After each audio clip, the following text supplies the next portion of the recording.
Casita de Oración Jesucristo Sabiduría de Dios presenta la catequesis de Elane, apostolado de la nueva evangelización. Quedan en manos de Jesucristo Sabiduría de Dios y la Santísima Virgen María. Proclamación del Santo Evangelio según San Juan, del 21 al 9. El primer día después del sábado, María Magdalena fue al sepulcro muy temprano, y cuando todavía estaba oscuro, vio que la piedra que cerraba la entrada del sepulcro había sido removida. Fue corriendo en busca de Simón Pedro y del otro discípulo a quien Jesús amaba, y les dijo: «Se han llevado del sepulcro al Señor y no sabemos dónde lo han puesto». Pedro y el otro discípulo salieron para el sepulcro. Corrían los dos juntos, pero el otro discípulo corrió más que Pedro y llegó primero al sepulcro.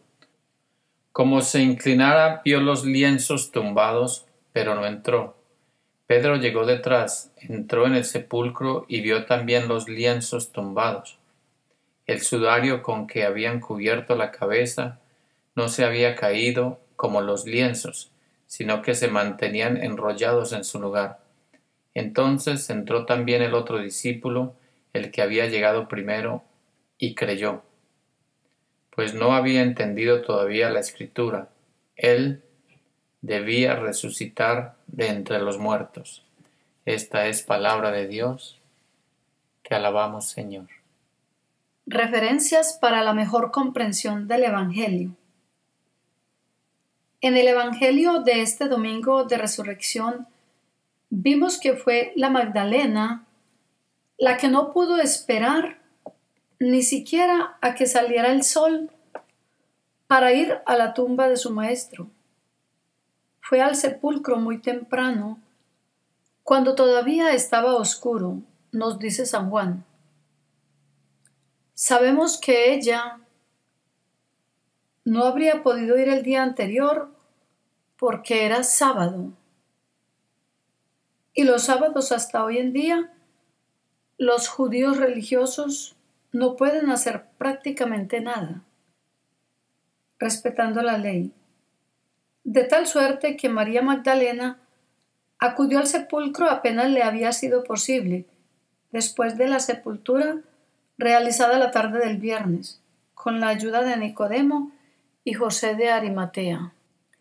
Era esa desesperación de volver a ver a Jesús, ese deseo incontenible de estar, aunque solo fuese al lado del cadáver de su Señor, lo que había movilizado a María. Hasta podríamos decir que ella no durmió la noche anterior, esperando a que amaneciera para ir deprisa hacia el sepulcro. Como sabemos por otros pasajes de los evangelios en San Lucas y Marcos, Jesús había expulsado de María Magdalena 7 demonios. Y el Señor dijo en algún momento a Simón el fariseo que a quien se le da mucho, ama mucho, mientras que a aquel al que se le perdona poco, demuestra poco amor. Este asunto es muy importante, pues tiene que ver con el problema, con el verdadero dilema de nuestra conversión. ¿Por qué nos ocurre tantas veces que queremos ser mejores y no lo alcanzamos? ¿Quién de nosotros podría decir que ama a Jesús lo suficiente al punto que no necesita aumentar su amor por Él? ¿Por qué no logramos el grado de santidad, de amor a Dios y de transformación que necesitamos alcanzar? En una conversación entre Jesús y un grupo de sacerdotes y autoridades judías, podría estar quizás la clave de esta cuestión. Nos cuenta San Mateo en el capítulo 21 de su Evangelio, entre los versículos 23 y 32, que habiendo entrado Jesús al templo, estaba enseñando, cuando los sumos sacerdotes y autoridades judías se le acercaron para preguntarle con qué mandato realizaba él todas las cosas que hacía. Jesús les contestó con otra pregunta sobre el bautismo que efectuaba Juan y los dejó callados, sin capacidad de responderle. Pero luego les contó la parábola de los 2 hijos y al terminarla agregó: les aseguro que los publicanos y las prostitutas entrarán en el reino de Dios antes que ustedes. Esa sentencia debió haber sido durísima para ellos, que se consideraban casi santos. Y en otro pasaje del Evangelio, la parábola sobre la oración del fariseo y el publicano, citada en el capítulo 18 del Evangelio de San Lucas, de los versículos 9 al 16, podemos profundizar un poco más sobre este tema.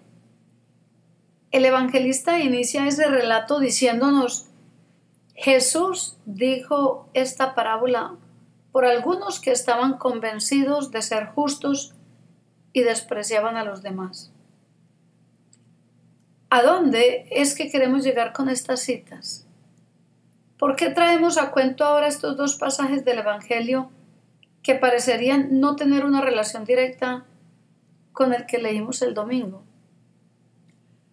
En primer lugar, porque recordándolos podremos entender mejor por qué fue la Magdalena la primera en ir a buscar a Jesús.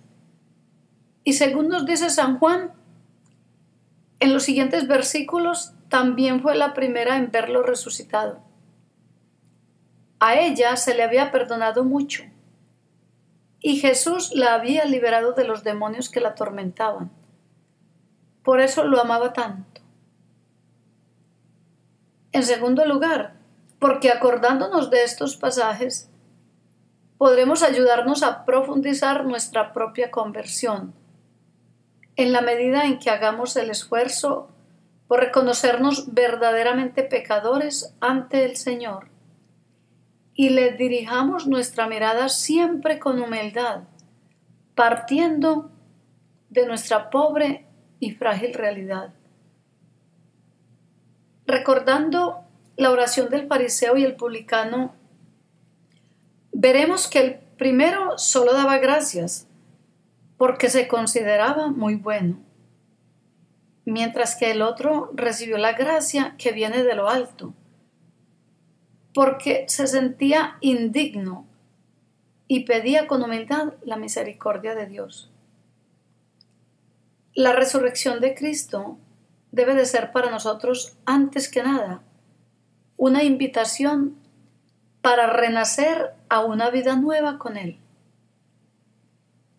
El misterio salvífico de su pasión y muerte, que revivimos hace pocos días, adquiere realidad en nuestras vidas y deja de ser un simple recordatorio, solamente si nos impulsa en lo concreto a cambiar y profundizar nuestra conversión hacia Él, a revisar intensa y exhaustivamente nuestra conducta, nuestros sentimientos y pensamientos, nuestra disposición de ánimo y reencaminarlos hacia la voluntad de Dios.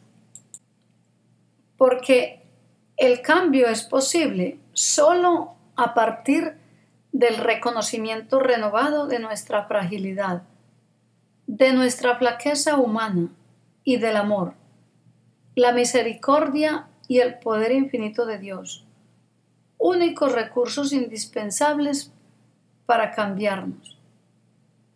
Si quiero amar más al Señor, debo recordar en todo momento lo mucho que Él me ama, me da y me perdona.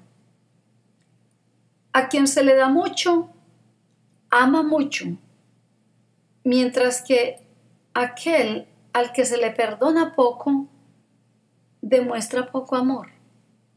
Dijo Jesús.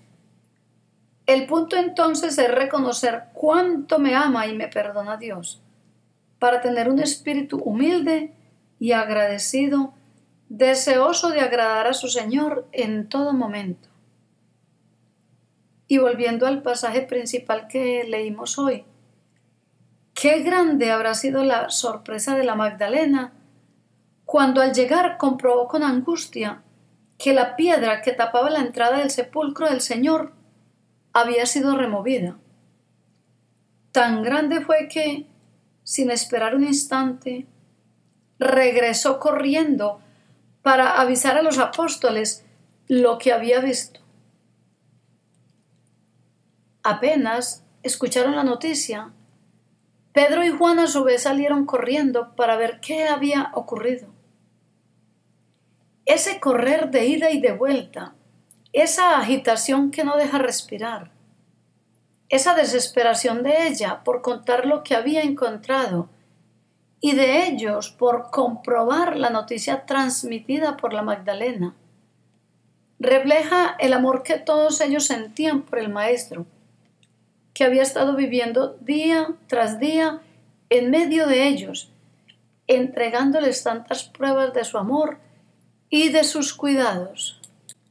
Esas carreras deben ayudarnos a impulsar nuestro deseo de encontrarnos con Jesús, que murió y fue sepultado por nosotros, pues con seguridad podremos nosotros también, al igual que los dos apóstoles, ver la piedra removida, los lienzos y el sudario doblados, y sobre todo, comprobar que la tumba está vacía, que Él no mentía, que todo lo que nos dijo era cierto, que vino enviado por el Padre para enseñarnos el camino hacia el cielo, y que lo hizo con tanto amor, que entregó su vida sin dudarlo, para dar testimonio de la verdad.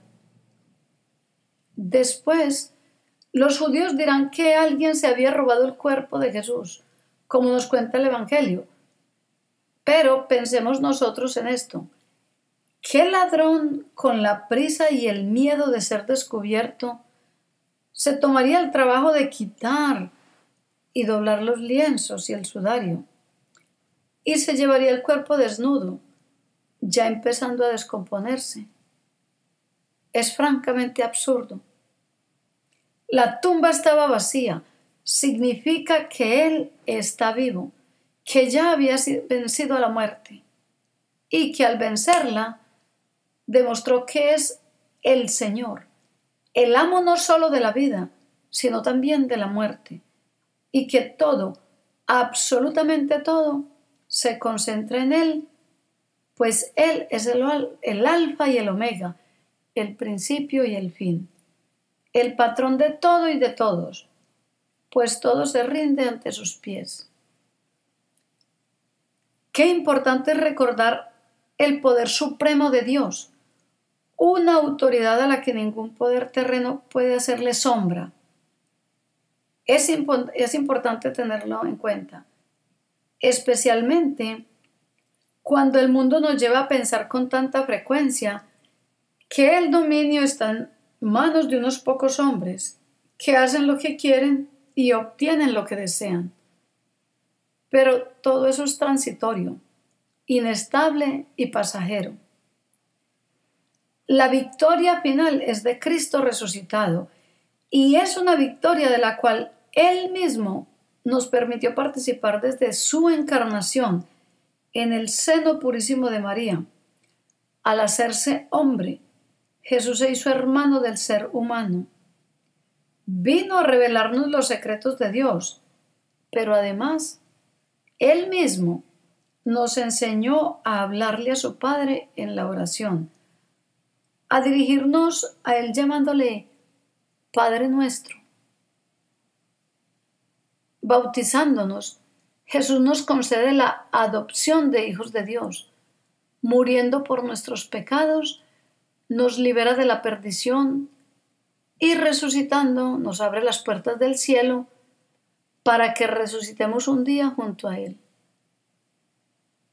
La contemplación y la reflexión del Evangelio de este domingo de resurrección nos permitirá mantener fija en nuestras almas la esperanza de poder participar un día de la gloria de Cristo en el cielo. Desde esta perspectiva, siempre renovada, hasta la muerte cobra otro sentido, y para los cristianos debe dejar de ser un suceso que llena de dolor, que asusta y que paraliza. Hagamos pues que el festejo de esta Pascua permanezca en nuestros corazones y allí quede grabado para siempre.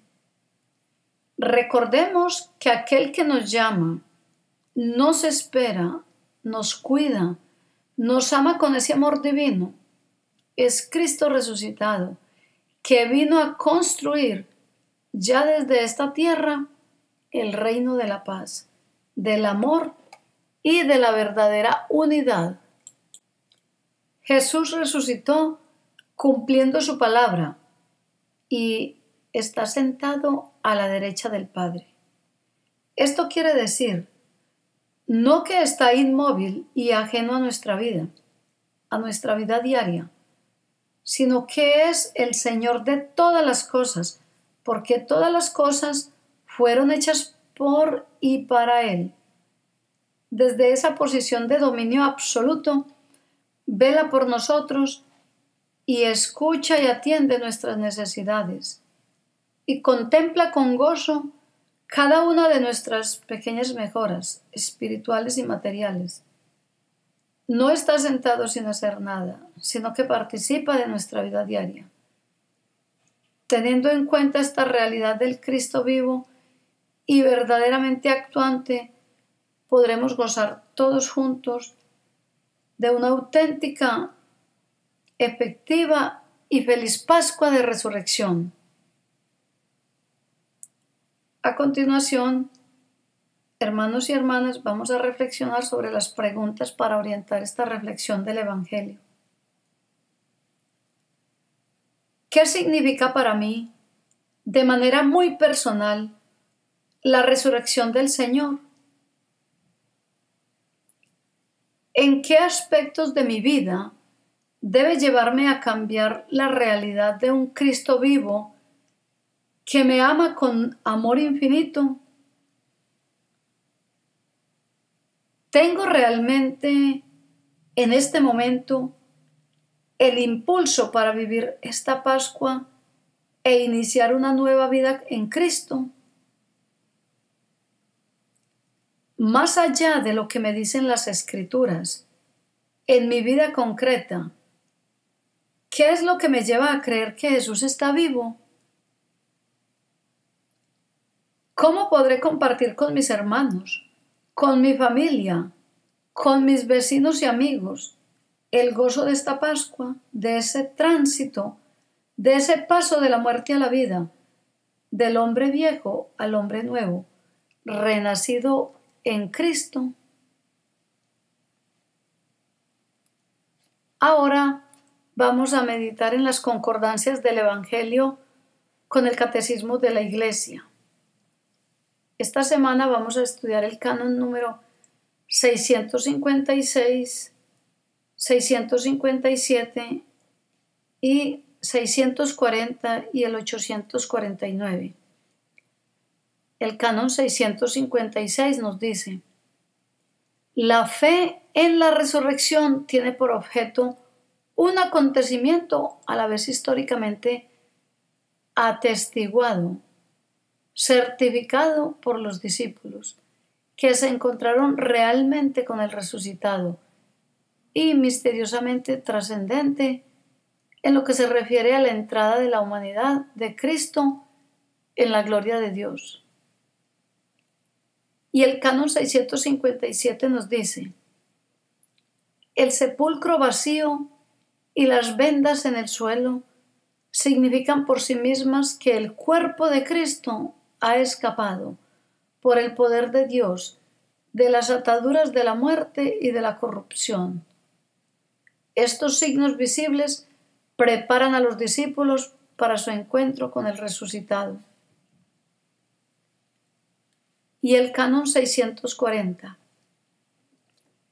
¿Por qué buscar entre los muertos al que vive? No está aquí, ha resucitado.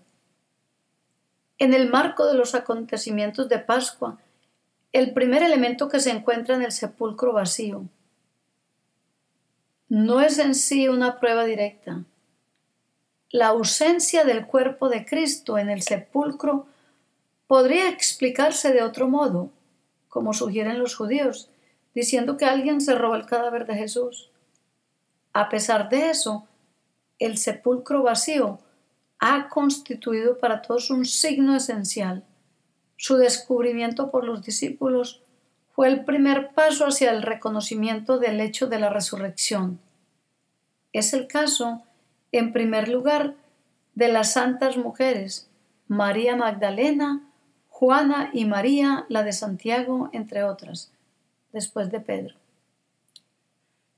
El discípulo que Jesús amaba, Juan, afirma que al entrar en el sepulcro vacío y al descubrir las vendas en el suelo, vio y creyó.